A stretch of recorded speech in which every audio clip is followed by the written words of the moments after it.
This is Missionary Jacob's Notes of Hope.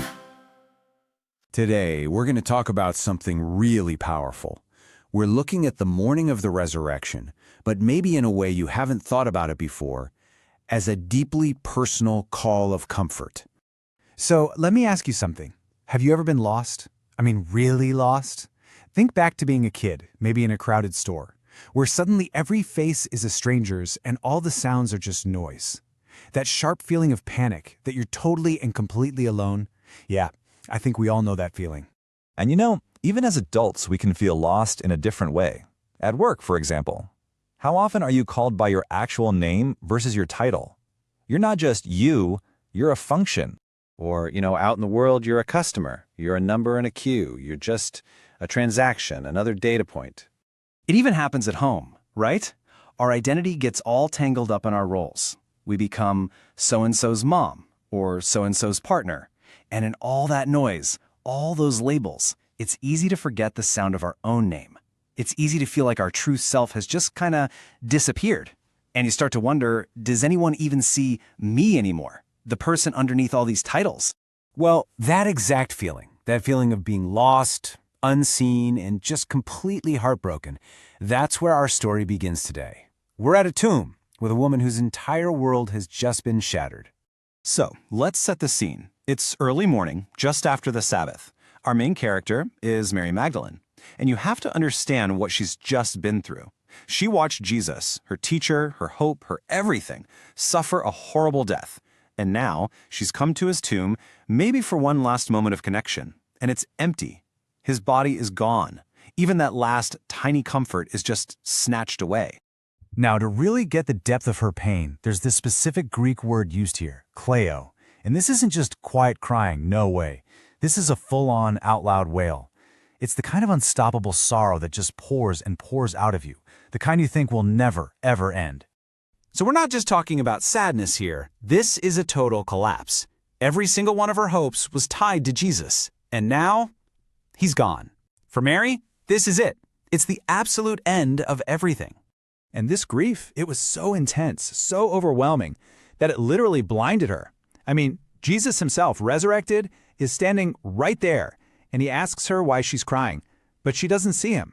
Through her tears, she just sees a gardener. Her pain was like a thick veil, hiding the truth that was right in front of her face. And isn't that something? How often does our own pain do the exact same thing to us? But then, right there, in the middle of all that gut-wrenching grief, something shifts. And it's not what you'd expect. It's not some big, complicated theological lecture. It's not a flashy display of power. It's something much, much simpler and way more profound. He just says her name, Mary. And in that single word, spoken in a voice she knew so well, everything changes. The whole universe just pivots on that one sound. The gardener is suddenly the Lord. The dead end is now a wide-open beginning. You know, this moment perfectly lines up with what Jesus himself taught. He talked about being a good shepherd, one who doesn't just see a faceless flock of sheep. Nope, he knows every single one of them. He calls them each by name. So when he called out to Mary, it wasn't just, hello, it was this incredible act of saying, I see you, I know you, you are not lost. And this right here is the absolute key to the whole story. It's a point that really flips our whole perspective upside down. I mean, really think about this for a second. The Lord of all creation has just defeated death itself. He has all power. So what's his first move? Does he march into the city and announce his victory to the powerful? No. His very first act, his first mission, is to find one heartbroken woman, lost in her sorrow, and quietly comfort her by saying her name. So here's the takeaway. Mary didn't find Jesus. She couldn't find him. She was way too blinded by her pain. Jesus found her. And that just completely flips the script, doesn't it? We often think faith is all about us trying harder, searching harder, praying more. But this story tells us something different. It says that sometimes when we're at our absolute weakest, when we're too exhausted to even pray, that's exactly when he comes looking for us. And this incredible encounter, it doesn't just stop Mary's crying. It transforms her. The woman weeping by a tomb becomes the very first person to announce the resurrection. So, what about us? What do we do with this story? How can something that happened 2,000 years ago actually make a difference in our lives like this week? Okay, let's make this super practical. Here are 3 simple things we can try.